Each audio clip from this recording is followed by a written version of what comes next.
జీవితంలో ఒకసారైనా చూడవలసిన పుణ్యక్షేత్రం, ప్రాచీన కాలంలో ఋషులు మునులు తపస్సు చేసిన పవిత్ర ప్రదేశం, 3 శిఖరాల భూలోకం, శివనామ స్మరణతో హరహర మహాదేవ మంత్రంతో మారుమోగే పుణ్యక్షేత్రం శ్రీ త్రికూటేశ్వర స్వామి ఆలయం.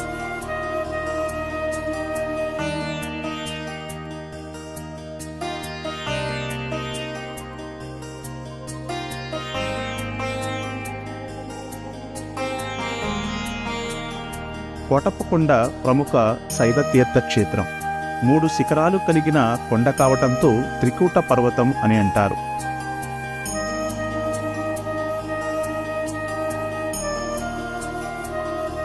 పచ్చని కొండలు, స్వచ్ఛమైన గాలి, ప్రశాంత వాతావరణం మనసుకు శాంతినిస్తుంది. ఈ కొండకు చేరుకునేటప్పుడు మనకు 2 వైపులా పంట పొలాలు, నర్సరావుపేటకు 10 కిలోమీటర్ల దూరంలో త్రికూటాద్రి పర్వతం ఉంది. ఈ పర్వతాన్ని ఏ దిశలో చూసినా 3 శిఖరాలు స్పష్టంగా కనబడతాయి.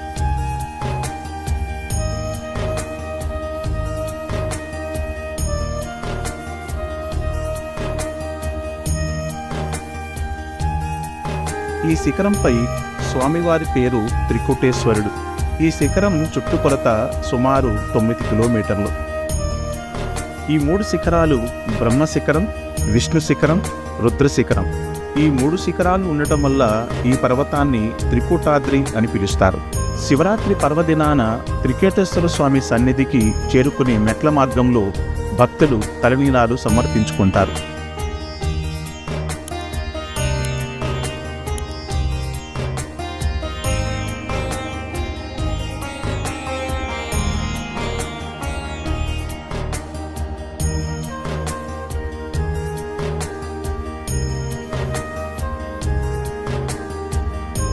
అక్కడ ఉన్న ధ్వజస్తంభంకు తమ మొక్కులను తీర్చుకుంటారు. ఈ 3 శిఖరాలలో మొదటి శిఖరంపై ముసలికోటయ్య క్షేత్రం ఉంది. 2వ శిఖరంపై త్రికూటేశ్వర స్వామివారి దేవాలయం ఉంది. ఇక్కడ పెద్ద పుట్ట, నవగ్రహ దేవాలయం, ధ్యాన మందిరం ఉంది. 3వ శిఖరం దగ్గర బొచ్చుకోటయ్య గారి మందిరం, కళ్యాణకట్ట, సిద్ధి వినాయక మందిరం దేవాలయాలు ఉన్నాయి.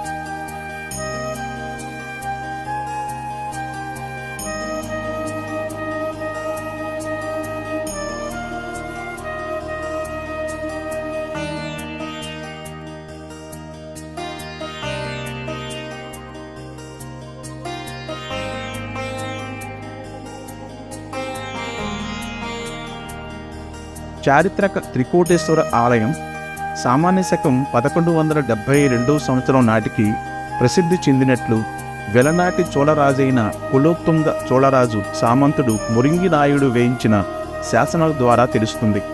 ఈ ప్రదేశాన్ని పాలించిన పలువురు రాజులలో ఒకరైన శ్రీకృష్ణదేవరాయలు దేవాలయ నిమిత్తం పెద్ద ఎత్తున భూములను దానంగా ఇచ్చారు. కోటప్పకొండ ఎత్తు 1587 అడుగులు. త్రికూటేశ్వర స్వామి ఆలయము 600 అడుగులు ఎత్తులో ఉంది.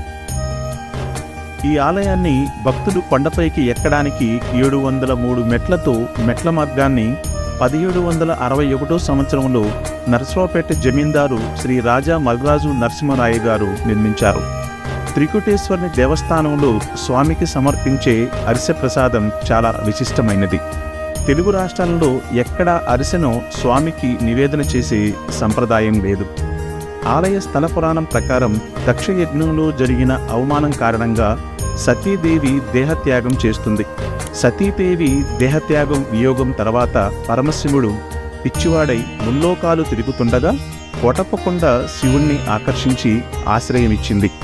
శివుడు బాల దక్షిణామూర్తి రూపంలో 12 సంవత్సరాలు ధ్యాన నిమగ్నుడై తపస్సు గావించిన పవిత్ర స్థలమే ఈ త్రికూటేశ్వర ఆలయం.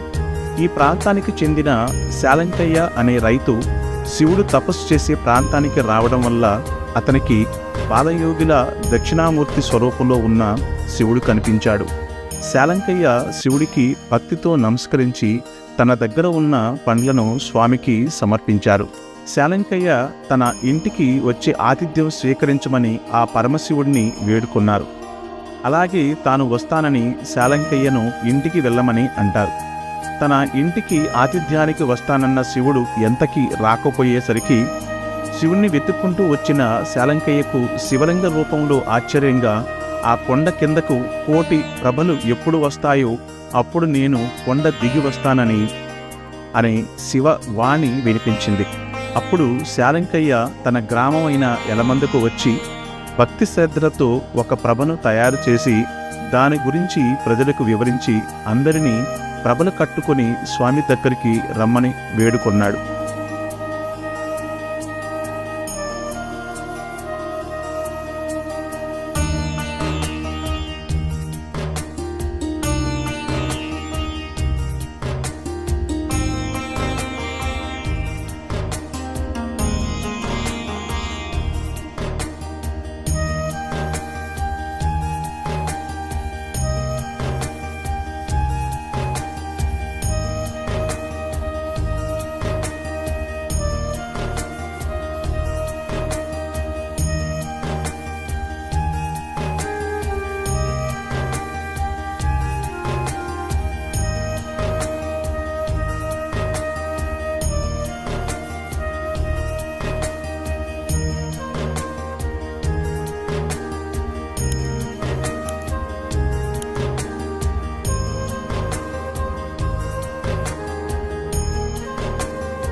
దిగిరాని శివయ్య ఆనాటి నుండి భక్తులు ప్రభలు కట్టుకుని స్వామి దర్శనానికి వస్తూనే ఉన్నారు.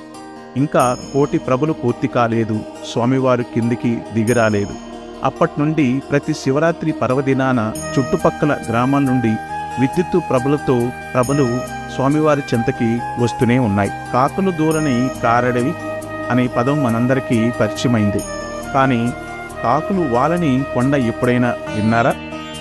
అలాంటి కొండ నిజంగా ఉందా? అవును, ఉంది. ఈ కొండపై కాకులు వాలవు. సాధారణంగా కొండ ప్రాంతాలపై ప్రతి చెట్టుపై కాకులు కనిపిస్తాయి.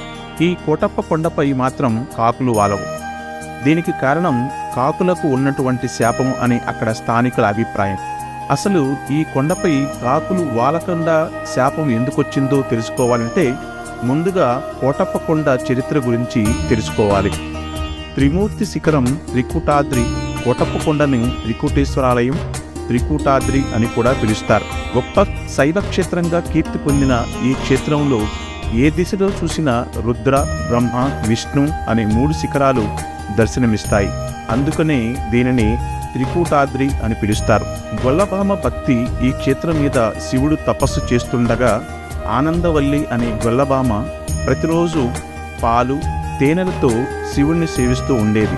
ఒకసారి గొల్లభామ శివుణ్ణి సేవించడానికి పాలను తీసుకువెళ్తూ అలుపు వల్ల తట్టను, పాలకుండలను ఒక గట్టు మీద ఉంచి సమీపంలో ఉన్న చెట్టు పూలను కోస్తూ ఉండగా ఒక కాకి వచ్చి పాలకుండపై వాలి పాలను ఒలకపోవడంతో అది చూసి గొల్లభామ కోపంతో ఈ ప్రాంతంలో కాకులు ఉండకూడదు అని శపించిందట. ఆమె శాపం వ్యర్థం కాకూడదని శివుడు తదాస్తు అన్నాడట. అందుకే ఇప్పటికీ కొండపై కాకులు వాలవు.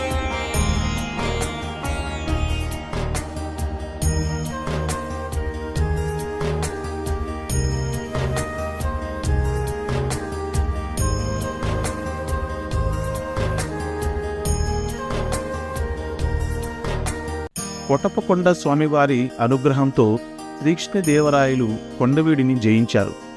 ఆ సమయంలో కోటప్పకొండకు వచ్చి విలువైన కానుకలు సమర్పించి నిత్య ధూప దీప నైవేద్యాలకు కొండకావూరుని అనే గ్రామాన్ని రాసి ఇచ్చినట్లుగా శాసనాల ద్వారా తెలుస్తుంది. ఉత్సవాలు, వేడుకలు కోటప్పకొండలో మహాశివరాత్రి ఘనంగా అభిషేకాలు, పూజలు జరుగుతాయి. ఈ సందర్భంగా చుట్టుపక్కల గ్రామాల నుంచి అనేక విద్యుత్ ప్రభలు వస్తాయి. కొండపై కనిపించే చతుర్ముఖ బ్రహ్మ ఆకృతి భక్తులను విశేషంగా ఆకర్షిస్తుంది.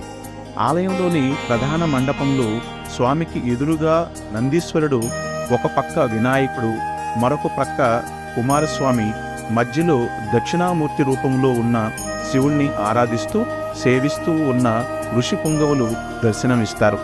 ఎడమ ప్రక్క పద్మాసనం మీద ఉన్న ధ్యాన శివుని విగ్రహం గల ధ్యాన మందిరం ఉంది. అలాగే యాగశాల, నవగ్రహ మండపం కూడా ఉంది.